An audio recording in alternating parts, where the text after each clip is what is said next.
Hello everyone, एक बार फिर से आप सभी का स्वागत है आपके अपने यूट्यूब चैनल पर। सो फ्रेंड्स, आज की वीडियो में हम लोग देखेंगे सी टेट का जो आपका एग्ज़ाम हुआ था, यानी सी टेट का जो आपका प्रीवियस ईयर पेपर है उसको देखेंगे। आपका ये जो एग्ज़ाम था 21 जनवरी, आपका जो एग्ज़ाम था 21 जनवरी 2024 को हुआ था, उसका हम लोग क्या है पेपर देखेंगे। CDP के क्वेश्चंस को देखेंगे कि कैसे प्रश्न पूछे गए थे, जो कि आपका CDP का पेपर 1 तथा पेपर 2 दोनों में आपका 30-30 नंबर के प्रश्न पूछे जाते हैं। तो चलिए शुरू करते हैं। पहला क्वेश्चन है पठन वैकल्य, जिसे हम डिसलेक्सिया बोलते हैं। डिसलेक्सिया डैश डैश डैश स्थिति है जो शिक्षार्थी की डैश डैश क्षमता को प्रभावित करती है। बताना है कि कौन सी क्षमता को प्रभावित करती है। फर्स्ट है शारीरिक, साथियों के साथ समाजीकरण। सेकंड है नहीं। सेकंड है संवेदी, शारीरिक गतियों के समन्वय देखते हैं। थर्ड है भावनात्मक चित्र बनाने में। फोर्थ देखते हैं। फोर्थ है आपका न्यूरोलॉजिकल, यानी ध्वनियों को प्रतीकों अथवा चिन्हों के साथ जोड़ने में। तो आपका जो है फोर्थ ऑप्शन करेक्ट हो जाएगा। आपका फोर्थ ऑप्शन करेक्ट हो जाएगा। डिसलेक्सिया क्या है? एक न्यूरोलॉजिकल प्रॉब्लम है, ठीक है। इसमें क्या होता है, बच्चे को ध्वनियों, प्रतीकों अथवा चिन्हों को साथ जोड़ने में समस्या आती है, यानी ध्वनियों, प्रतीकों को अथवा चिन्हों को साथ जोड़ने में उनकी क्षमता को प्रभावित करती है। इसमें कभी कभी क्या होता है कि डिसलेक्सिया में कभी कभी बच्चे, ठीक है, जैसे ये वाज लिखा है, ठीक है, बच्चा कंफ्यूज हो जाता है, इसे सा पढ़ता है, ठीक, ऐसे ऐसे केसेस होते हैं। इसमें क्या होता है कि बच्चा भ्रमित होता है, इसमें बच्चा भ्रमित होता है। दूसरा उदाहरण देखते हैं। कभी कभी बच्चा रॉ को कभी कभी बच्चा वार लिखता है। इसमें क्या होता है, बच्चा शब्दों को पढ़ने में, लिखने में, या फिर शब्दों का जो उच्चारण होता है अच्छे से नहीं कर पाता। ये जो समस्या होती है आपका डिसलेक्सिया में होती है। तो आपका ऑप्शन फोर्थ करेक्ट हो जाएगा। प्रश्न संख्या 2, अभिकथन ए वास्तविक जीवन की समस्याओं और मूर्त अनुभवों से सीखने से बच्चों को अधिगम और जानकारी प्राप्त करने के लिए कई रास्ते मिलते हैं। बिल्कुल, बच्चा अपने वास्तविक जीवन से ही या फिर अपने अनुभव से ही, मूर्त अनुभव से ही बच्चा सीखता है। इससे क्या होता है, उसे समस्या का समाधान करने के कई रास्ते मिलते हैं। तो आपका अभिकथन ए सही है। कारण आर देखते हैं। कारण आर क्या है कि विकास अपेक्षाकृत व्यवस्थित और अनुक्रमिक है। तो विकास अपेक्षाकृत व्यवस्थित है, जबकि क्या होता है विकास क्या होता है, जीवन पर्यंत हो जाता है, यानी क्या होता है विकास जीवन भर चलता है। तो ये आपका जो सेंटेंस है कुछ हद तक तो सही है, लेकिन ये पूरी तरीके से सही नहीं है। जबकि क्या होता है विकास व्यवस्थित और अनुक्रमिक है। तो विकास अनुक्रमिक तो होता है, लेकिन अपेक्षाकृत व्यवस्थित होता है, ये कुछ सही नहीं लग रहा। तो आपका जो सही ऑप्शन हो जाएगा, आपका ऑप्शन फोर्थ करेक्ट होगा। ए और आर दोनों सही है, लेकिन आर जो कथक कारण आर है आपका ए की एकदम एग्जैक्ट, यानी एकदम सही व्याख्या नहीं करता है। तो इसलिए आपका ऑप्शन फोर्थ करेक्ट हो जाएगा। प्रश्न संख्या 3, पाठ्यपुस्तकों और मीडिया में विभिन्न जेंडर का प्रतिनिधित्व कितना और किस तरीके से किया जाता है जैसे महत्वपूर्ण प्रश्न पूछने से किसको प्रोत्साहन मिलेगा? किसको प्रोत्साहन मिलेगा? फर्स्ट है जेंडर पहचान को मजबूत करना, नहीं।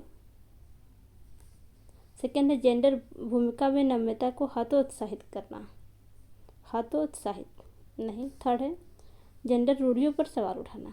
तो आपका ऑप्शन थर्ड करेक्ट हो जाएगा। ये क्या है, जेंडर रूढ़ियों पर सवाल उठाना। इस प्रकार के जो प्रश्न होते हैं, इससे क्या होता है, जेंडर रूढ़ियों पर सवाल उठाने के लिए जो होता है प्रोत्साहन मिलता है। प्रश्न संख्या 4, अभिकथन एक समावेशी कक्षा में सीखने के लक्ष्यों, शैक्षणिक रणनीतियों के साथ साथ आकलन में अनुकूलन किया जाना चाहिए। अभिकथन ए। कारण आर देखते हैं। समावेशन का दर्शन शैक्षणिक दृष्टिकोण और मूल्यांकन के माध्यम से सभी व्यक्तिगत मतभेदों को समाप्त करने की वकालत करता है। तो आपके जो दोनों कथन हैं, आपका जो आपका जो दोनों कथन है इसमें क्या है कि आपका कारण ए, अभिकथन ए, एक समावेशी कक्षा में सीखने के लक्ष्यों, शैक्षणिक रणनीतियों के साथ साथ आकलन में अनुकूलन किया जाना चाहिए, बिल्कुल किया जाना चाहिए। तो आपका अभिकथन ए सही है। कारण आर देखते हैं, समावेशन का दर्शन शैक्षणिक दृष्टिकोण और मूल्यांकन के माध्यम से सभी व्यक्तिगत मतभेदों को समाप्त करने की वकालत करता है। व्यक्तिगत मतभेद नहीं, तो आपका कारण आर जो है सही नहीं है। तो आपका जो सही ऑप्शन हो जाएगा, आपका ऑप्शन फर्स्ट करेक्ट हो जाएगा। ए सही है लेकिन आर गलत है।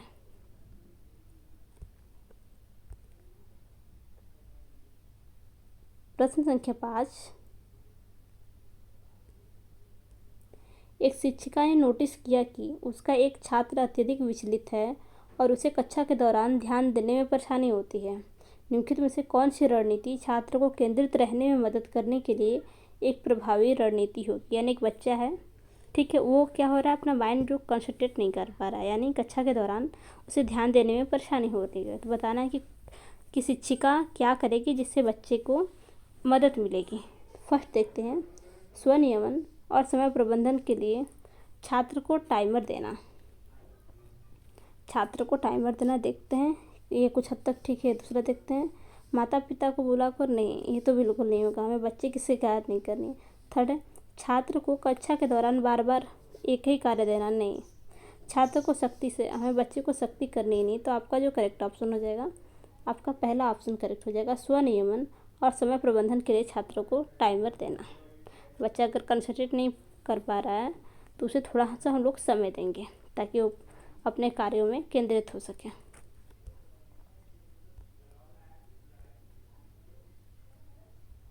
प्रश्न संख्या 6, अभिकथन ए, शिक्षकों को निरंतर अपने स्वयं की रूढ़िवादिता और पूर्वाग्रह पर चिंतन करना चाहिए।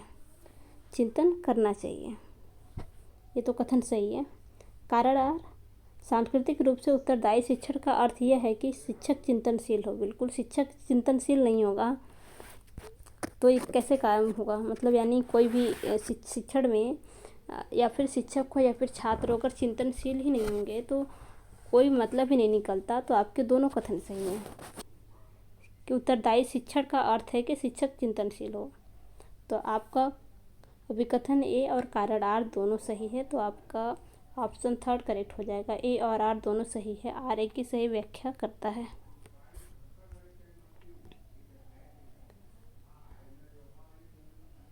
प्रश्न संख्या 7, निम्नलिखित में से कौन सी प्रक्रिया वातावरण से प्राप्त जानकारी के अर्थ निर्माण और इसे स्मृति में आगे संग्रहित करने के लिए आवश्यक है। कौन सी प्रक्रिया वातावरण के साथ जानकारी के अर्थ निर्माण और इसे स्मृति में आगे संग्रहित करने के लिए आवश्यक है। तो क्या भूलना तो स्मृति में आगे संग्रहित करने के लिए आवश्यक है, बिल्कुल नहीं। पुनर्प्राप्ति नहीं। क्षय होना, तो ये तो ऐसे ही नहीं होगा। फोर्थ है ध्यान देना। क्या होता है ध्यान देने से। प्रश्न संख्या 8,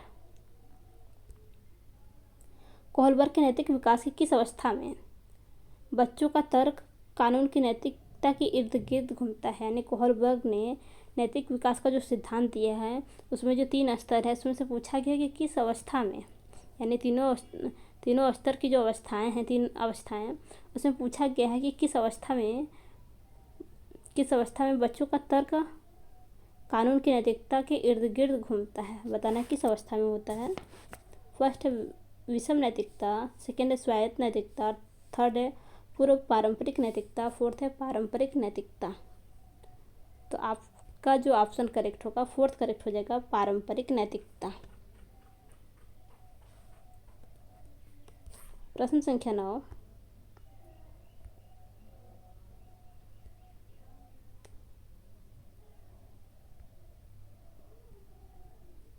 निम्नलिखित में से कौन सा संरचनावादी अधिगम सिद्धांत का मूल सिद्धांत है। निम्नलिखित में से कौन सा संरचनावादी अधिगम सिद्धांत का मूल सिद्धांत है। फर्स्ट है छात्र अपने पर्यावरण के साथ सक्रिय संलग्नता के माध्यम से अपने ज्ञान का निर्माण करते हैं। आपका पहला ही ऑप्शन करेक्ट हो जाएगा, क्योंकि दूसरा देखिए, दूसरे में बता रहा है कि अधिगम मुख्य रूप से एक निष्क्रिय प्रक्रिया है।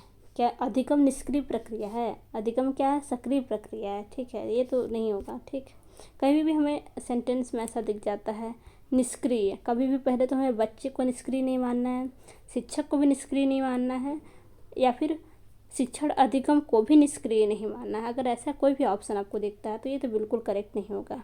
ठीक है, कभी भी हम लोग शिक्षक क्या होता है, बच्चे को कभी भी प्रत्यक्ष रूप से निर्देशन नहीं दे सकता। क्या है? प्रत्यक्ष रूप से निर्देशन नहीं दे सकता है। ठीक, मार्गदर्शक तो कर सकता है लेकिन प्रत्यक्ष रूप से निर्देश नहीं दे सकता है। तो आपका थर्ड भी गलत हो जाएगा। फोर्थ है आपका, अधिगम तब होता है जब छात्रों को शिक्षकों से सही उत्तर और प्रतिपुष्टि मिलती है। अधिगम तब होता है जब छात्रों को शिक्षकों से सही उत्तर और प्रतिपुष्टि मिलती है। तो शिक्षकों से सही उत्तर और प्रतिपुष्टि नहीं, तो आपका जो एकदम एक्यूरेट आंसर हो जाएगा, आपका पहला आंसर करेक्ट हो जाएगा। प्रश्न संख्या 10, वाइगोत्स्की के अनुसार संज्ञानात्मक विकास को सुगम बनाने में शिक्षक की क्या भूमिका है? किसके अनुसार पूछा है? वाइगोत्स्की के अनुसार। ठीक है, पियाजे के अनुसार नहीं, वाइगोत्स्की के अनुसार पूछा है कि संज्ञानात्मक विकास को सुगम बनाने में शिक्षक की क्या भूमिका है। फर्स्ट है, छात्र को पूरी तरह से स्वतंत्र रूप से सीखने की अनुमति देना। पूरी तरह से देखते हैं। सेकंड देखते हैं, केवल उन्हीं कार्यों को देना जो विद्यार्थी वर्तमान में नहीं, ये तो हो ही नहीं सकता। क्या वर्तमान में किसी कार्य को स्वतंत्र रूप से कर सकता है? थर्ड है आपको, छात्र को जानकारी और ज्ञान प्रदान करना। हमें क्या बच्चे को केवल जानकारी और ज्ञान ही देना है? नहीं। फोर्थ है, आलंबन के माध्यम से छात्र के सीखने का मार्गदर्शन और समर्थन करना। तो आपका जो एकदम सही जवाब हो जाएगा, आपका ऑप्शन फोर्थ करेक्ट हो जाएगा। क्या है? आलंबन के माध्यम से सीखने का मार्गदर्शन और समर्थन करना, ये पूछा है वाइगोत्स्की के अनुसार, तो आपका ऑप्शन फोर्थ करेक्ट हो जाएगा। प्रश्न संख्या 11, निम्नलिखित में से कौन सा एक समावेशी कक्षा का उदाहरण नहीं है? ठीक है, समावेशी कक्षा का उदाहरण नहीं है। तो समावेशी तो समझते होंगे कि समावेशी कक्षा से क्या तात्पर्य है।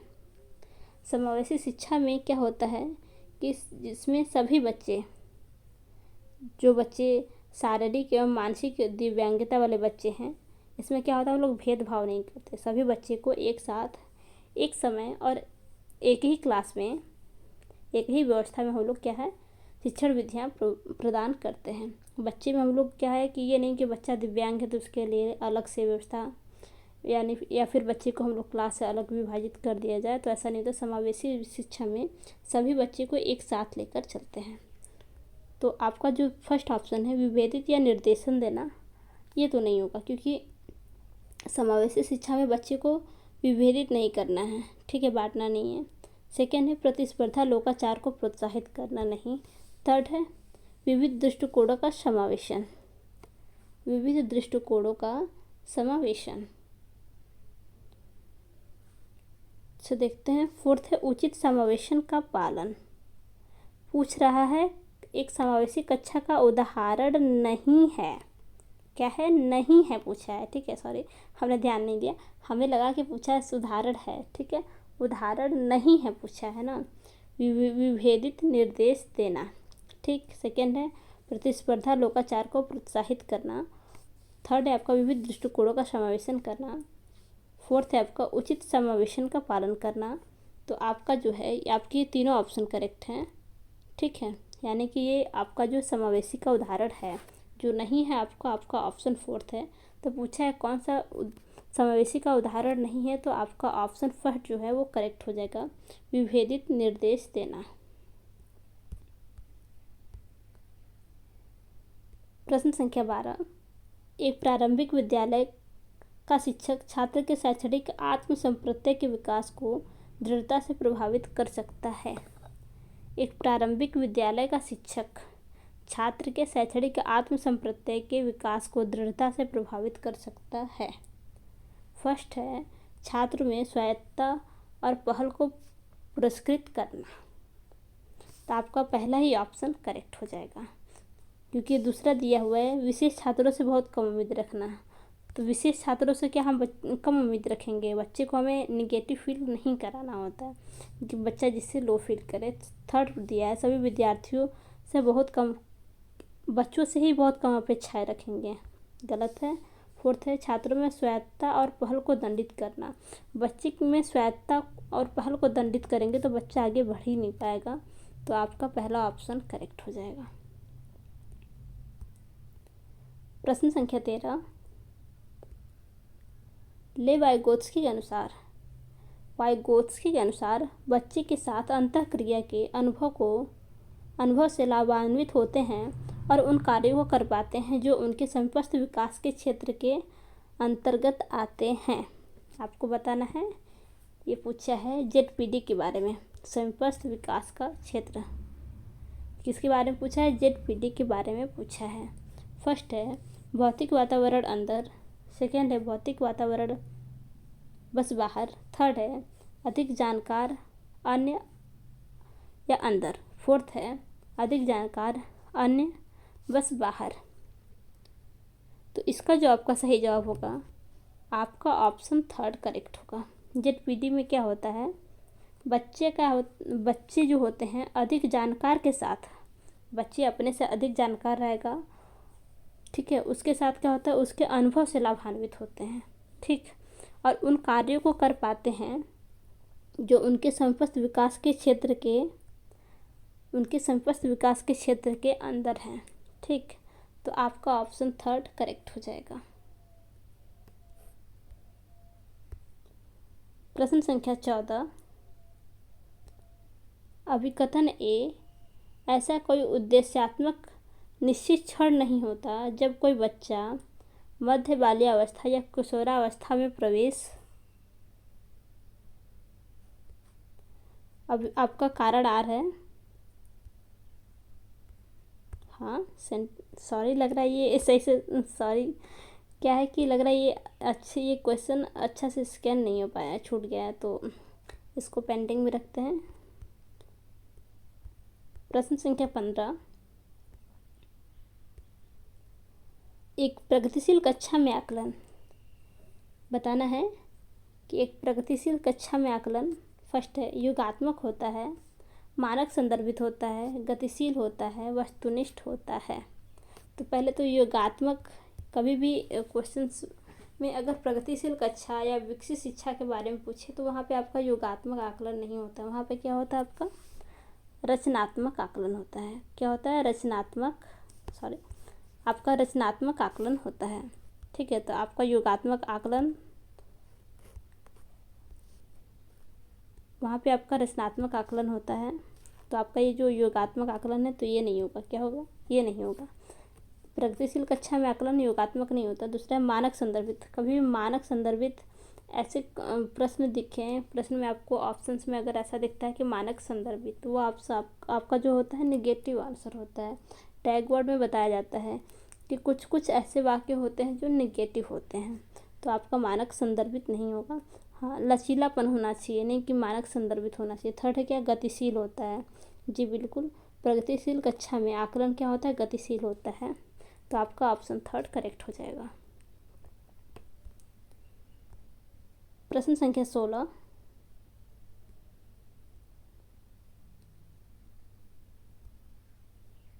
शिक्षार्थियों के बीच व्यक्तिगत विभिन्नताओं को संबोधित करने के लिए एक शिक्षक को क्या करना चाहिए। फर्स्ट देखते हैं, विभिन्नताओं को मानव विविधता की प्रत्यक्ष विशेषता के रूप में मानना चाहिए।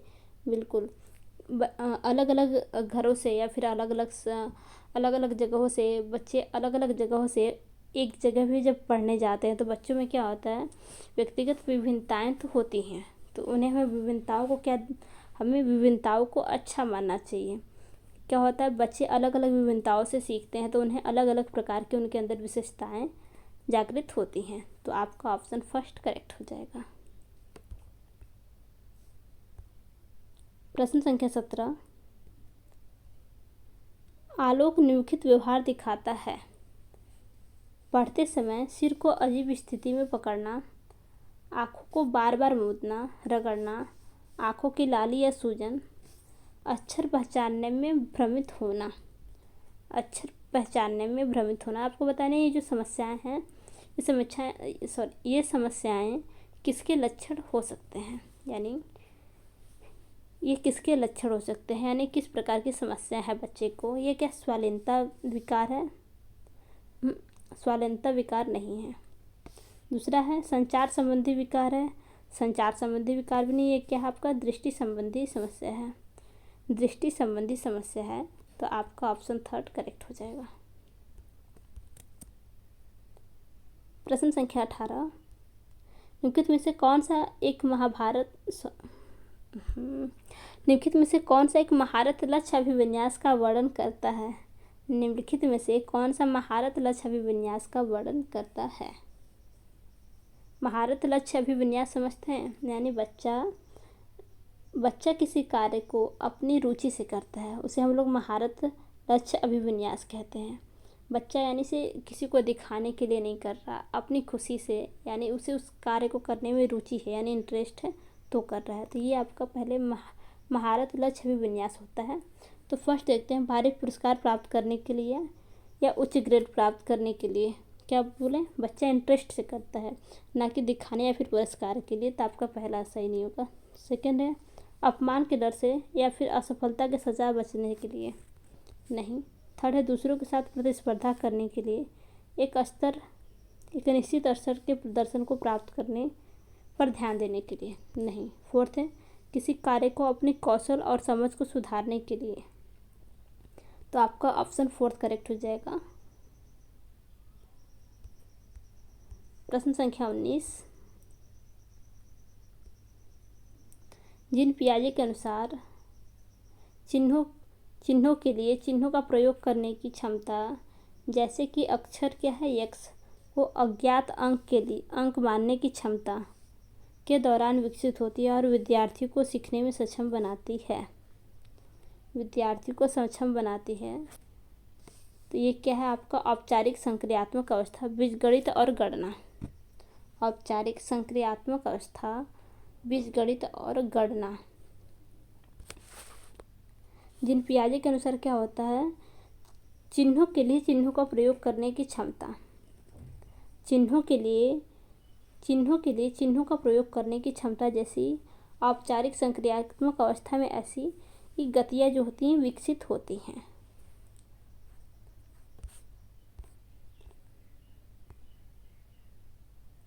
प्रश्न संख्या 20,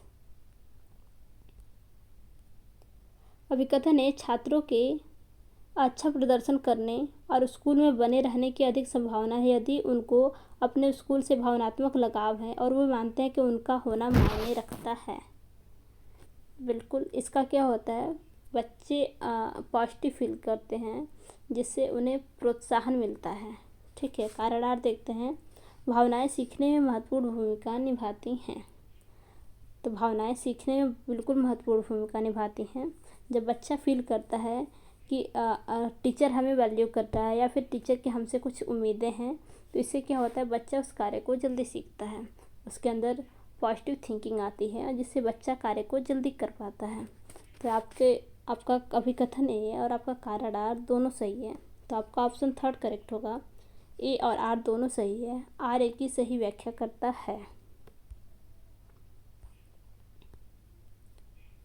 प्रश्न संख्या 21, निम्नलिखित में से कौन प्रगतिशील शिक्षा में शिक्षक की भूमिका का सबसे अच्छा वर्णन करता है? निम्नलिखित में से कौन प्रगतिशील कक्षा में शिक्षक की भूमिका का सबसे अच्छा वर्णन करता है?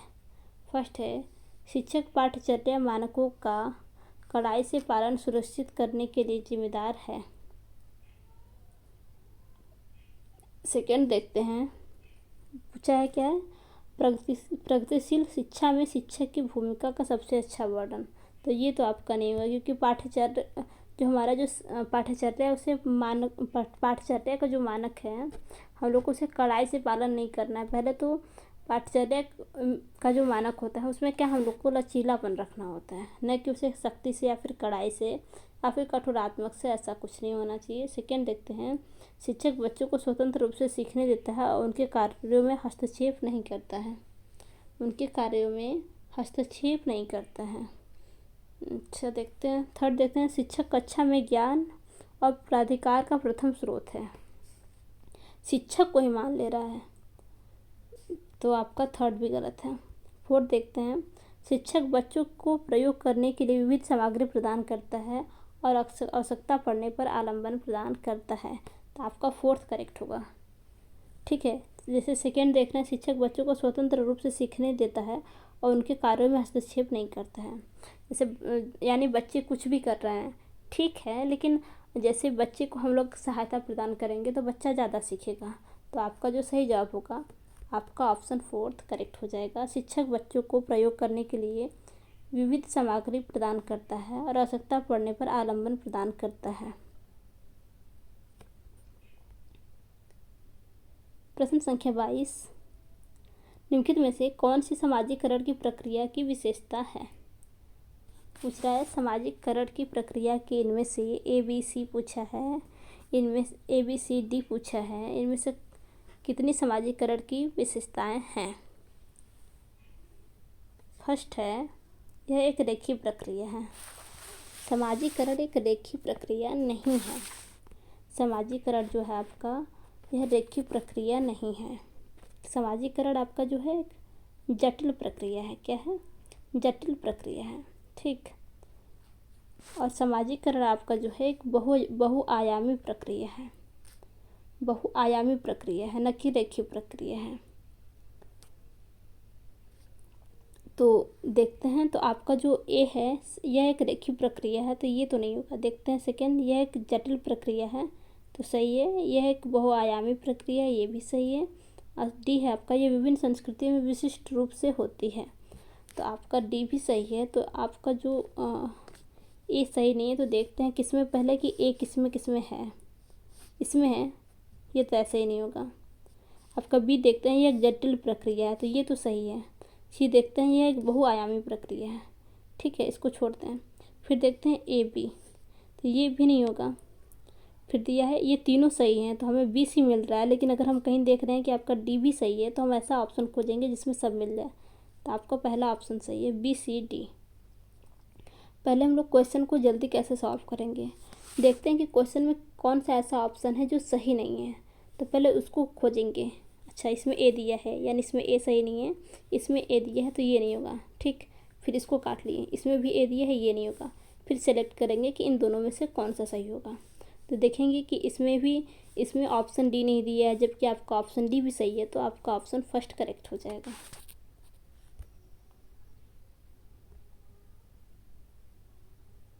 प्रश्न संख्या 23, किशोरावस्था के बारे में निम्नलिखित में से कौन सा कथन सही नहीं है? किशोरावस्था के बारे में निम्नलिखित में से कौन सा कथन सही नहीं है? फर्स्ट है, किशोरावस्था बचपन और वयस्कता के बीच विकासात्मक संक्रमण है, जिसमें शारीरिक, संज्ञानात्मक और मनोसामाजिक परिवर्तन होता है। पूछा है कौन सा कथन सही नहीं है, तो आपका ये तो कथन सही है। दूसरा देखते हैं, विभिन्न संस्कृतियों के बच्चे एक समान तरीके से किशोरावस्था में प्रवेश करते हैं, इसे अनुभव कहते हैं। इसे अनुभव कहते हैं, तो आपका यही ऑप्शन गलत होगा, क्योंकि विभिन्न संस्कृति के बच्चे एक समान तरीके से किशोरावस्था में प्रवेश करते हैं, तो ऐसा नहीं होता। क्योंकि एक समान तरीके से बच्चा प्रवेश कर ही नहीं सकता, क्योंकि बच्चे विभिन्न वातावरण में रहते हैं, तो उनके जो सीखने का या फिर जो चेंजेस होते हैं वो सबके एक जैसे और एक समान तरीके से नहीं होते हैं। तो आपका सेकेंड ऑप्शन गलत हो जाएगा। निगेटिव पूछा है कि कौन सा सही नहीं है, तो आपका सेकेंड करेक्ट हो जाएगा।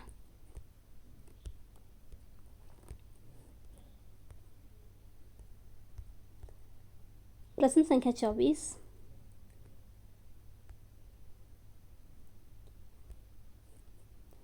रचनात्मक मूल्यांकन के लिए कार्य की प्रगति को दर्शाते पोर्टफोलियो एक प्रभावी प्रणाली है, क्योंकि रचनात्मक मूल्यांकन के लिए कार्य की प्रगति को दर्शाते पोर्टफोलियो एक प्रभावी प्रणाली है, क्योंकि वे मूल्यांकन की प्रक्रिया में छात्रों को शामिल करते हैं। तो आपका ये तो सही है, क्योंकि वो मूल्यांकन की प्रक्रिया में छात्रों को शामिल करते हैं। ठीक। भी देखते हैं, वे व्यक्तिगत छात्रों की प्रगति के बारे में अंतर्दृष्टि प्रदान करते हैं। बिल्कुल। सी देखते हैं, वे मुख्य रूप से अंतिम उत्पाद की प्रस्तुति पर नहीं। पोर्टफोलियो में क्या होता है, बच्चों की एक गतिविधियों को ध्यान देते हैं, तो ऐसा नहीं है कि अंतिम उत्पाद की प्रस्तुति पर ध्यान केंद्रित करते, नहीं। डी आपका वे छात्र अधिगम के ठोस सबूत पेश करते हैं। वे छात्र अधिगम के ठोस सबूत पेश करते हैं, तो आपका डी भी करेक्ट हो जाएगा। तो इस हिसाब से आपका सी सही नहीं है ना, तो इसमें भी सी है, इसमें भी सी है, और जो सबसे सही जवाब है आपका ऑप्शन सेकेंड करेक्ट हो जाएगा। आपका जो option second A B D correct हो जाएगा। प्रश्न संख्या 25। एक माध्यमिक स्कूल शिक्षक छात्रों की संकल्पनाओं एक माध्यमिक स्कूल के शिक्षक छात्रों के बीच संकल्पनाओं और वास्तविक दुनिया के अनुप्रयोगों के बीच संबंध बनाने में मदद करके सार्थक सीखने को सक्षम बनाना चाहता है। निम्नलिखित में से कौन सी गतिविधि एक उपयुक्त शैक्षणिक रणनीति होगी? पॉजिटिव पूछा है। फर्स्ट है, विद्यार्थियों को उद्दीपन प्रक्रिया अनुबंध की विधि द्वारा सीखने को कहें। नहीं। सेकेंड है, छात्रों को छोटे छोटे समूह में वर्तमान मुद्दे पर शोध करने को दें और अपने निष्कर्ष कक्षा में प्रस्तुत करें। तो आपका सेकेंड करेक्ट होगा। क्या होगा कि बच्चे को हम लोग छोटे छोटे समूह में जब विभाजित करेंगे तो हर बच्चा अपने अपनी सोच के अनुसार उस मुद्दे पर शोध करेगा और अपना जो एक निष्कर्ष होता है वो बताएगा। तो आपका सेकेंड ऑप्शन सही है। प्रश्न संख्या 26। सुजाता नृत्य प्रतियोगिता में केवल इसलिए उत्सुकता से भाग लेती है क्योंकि वह नगद का प्रथम पुरस्कार जीतने में रुचि रखती है। समझ गए? ये कौन सा उदाहरण है? ये क्या महारत उन्मुख शिक्षार्थी है, आंतरिक रूप से प्रेरित है, या फिर बाहरी रूप से प्रेरित है, या फिर असफलता परिहार शिक्षार्थी है? तो ये क्या है आपका? ये आपका बाहरी रूप से प्रेरित है। अगर महारत उन्मुख विद्यार्थी नहीं है, इसमें हमने बताया था, इससे पहले वाले प्रश्न में बताया था कि महारत उन्मुख विद्यार्थी किसी कार्य को अपनी रुचि से करता है, ना कि पुरस्कार के लिए या फिर अपमान से बचने के लिए या फिर प्रशंसा के लिए। तो ये आपका जो उदाहरण है आपका ऑप्शन फोर्थ करेक्ट हो जाएगा। बाहरी रूप से प्रेरित का उदाहरण है। प्रश्न संख्या 27। निम्नलिखित में से कौन सा ऐसे प्रश्न का उदाहरण है जिसमें छात्रों को जानकारी का विश्लेषण करने की आवश्यकता होती है? निम्नलिखित में से कौन सा एक ऐसे प्रश्न का उदाहरण है जिसमें छात्रों को जानकारी का विश्लेषण करने की आवश्यकता होती है? फर्स्ट है, to kill a mocking word में लेखक प्रतीकवाद का उपयोग कैसे करते हैं? लेखक प्रतीकवाद का उपयोग कैसे करते हैं? तो आपका पहला ही ऑप्शन करेक्ट हो जाएगा। आपका पहला ही ऑप्शन करेक्ट हो जाएगा। To kill a mocking bird में क्या होता है? लेखक प्रतिवाद का उपयोग कैसे करता है? ये जो प्रश्न है इसमें क्या होता है, छात्रों को जानकारी जो होती है, छात्रों को जानकारी का विश्लेषण करने की आवश्यकता होगी। यह क्या है, मुक्त सिरे वाला प्रश्न है, यानी इसे बच्चा सोचेगा तो हर बच्चा अलग अलग तरीके से सोच पाएगा। ये तथ्यात्मक नहीं है कि नहीं, हाँ जैसे इसमें दिया है कि to kill a mocking bird का नायक कौन है, तो इसमें ये रटने वाला प्रश्न है, हाँ यही होगा, यही है, होगा नहीं, यही है, ठीक है। या फिर उसका कथानक क्या है तो वो भी फिक्स होता है, या फिर उपन्यास का विषय क्या है तो वो भी क्या होता है, फिक्स होता है। लेकिन ये जो पहला प्रश्न है कि इसमें लेखक प्रतीकवाद का प्रयोग कैसे करता है, तो इसमें हर बच्चा अलग अलग तरीके से बताएगा।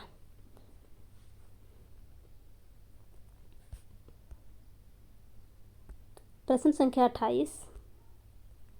जिन पियाजे का मानना था कि ज्ञान अधिक जानकार अन्य लोगों के साथ बातचीत से सहनिर्मित होता है, तो आपका ये है जिन पियाजे के अनुसार नहीं, ये वाइगोत्स्की के अनुसार है। सेकंड देखते हैं, वह एक दृश्य व्यवहार करते हैं जिसे विश्वसनीयता के साथ मापा जा सकता है, जिसे विश्वसनीयता के साथ मापा जा सकता है, तो नहीं। थर्ड है, पर्यावरण से निष्क्रिय रूप से पारित होने के बजाय बच्चे द्वारा निर्मित किया जाता है, तो आपका ऑप्शन थर्ड करेक्ट हो जाएगा। आपका ऑप्शन थर्ड करेक्ट हो जाएगा। प्रश्न संख्या 29, कोहलबर्ग के नैतिक विकास के सिद्धांत में कैरोल गिल्लिगन की आलोचना का केंद्रीय तर्क है। फर्स्ट है, बच्चों के अध्ययन में प्रायोगिक शोध प्रणाली का उपयोग। तो ये तो नहीं था। सेकेंड, स्कूल जाने वाले बच्चों के लिए अध्ययन के शैक्षणिक निहितार्थ। ये भी नहीं था। देखभाल की नैतिकता और नारी दृष्टिकोण। तो आपका ऑप्शन थर्ड करेक्ट हो जाएगा। आपका ऑप्शन थर्ड करेक्ट हो जाएगा। ये जो कैरोल गिलिगन ने जो आलोचना की थी, उनका जो आलोचना था उसमें उन्होंने आलोचना इस आधार पर किया था, जैसे कि देखभाल की नैतिकता और नारीवाद दृष्टिकोण। इसमें क्या होता है, इसमें हम लोग ज़्यादा इस चीज़ को जोड़ लिए थे कि बच्चे की देखभाल जैसे करना, ये क्या होता है, इस चीज़ को लोग नारीवाद से जोड़ लेते हैं। तो इन्होंने इस चीज़ का आलोचना किया था। तो आपका जो सही हो जाएगा, आपका ऑप्शन थर्ड करेक्ट हो जाएगा। देखभाल की नैतिकता और नारीवादी दृष्टिकोण। प्रश्न संख्या 30, अभिकथन है, एक बच्चा किसी कार्य को करने में जितना कम सक्षम होता है, शिक्षकों को उतने ही अधिक संकेत व इशारे देने चाहिए। जैसे जैसे बच्चा अधिक से अधिक कर सकता है, शिक्षकों को कम से कम मदद करनी चाहिए।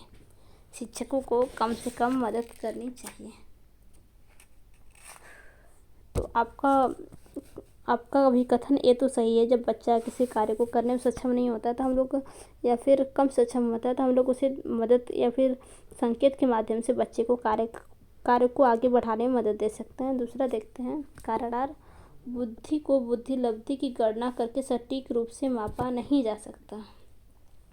क्या कह रहा है, मापा नहीं जा सकता।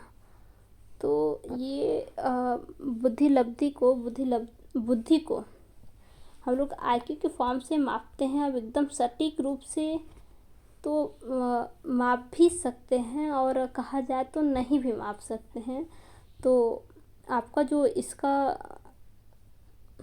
आपका ऑप्शन फोर्थ सही होगा। दिया है A और R दोनों सही है, लेकिन R A की सही व्याख्या नहीं करता है, क्योंकि एकदम एग्जैक्ट रूप से नहीं माप पाएंगे। बुद्धि को एकदम एग्जैक्ट रूप से IQ के फॉर्म से भी नहीं नाप पाएंगे। तो आपका फोर्थ करेक्ट हो जाएगा। A और R दोनों सही है, लेकिन R A की सही व्याख्या नहीं करता है। सो फ्रेंड्स, अगर आपको आज की वीडियो हेल्पफुल लगी हो तो वीडियो को लाइक तथा चैनल को सब्सक्राइब करना न भूलिएगा। धन्यवाद।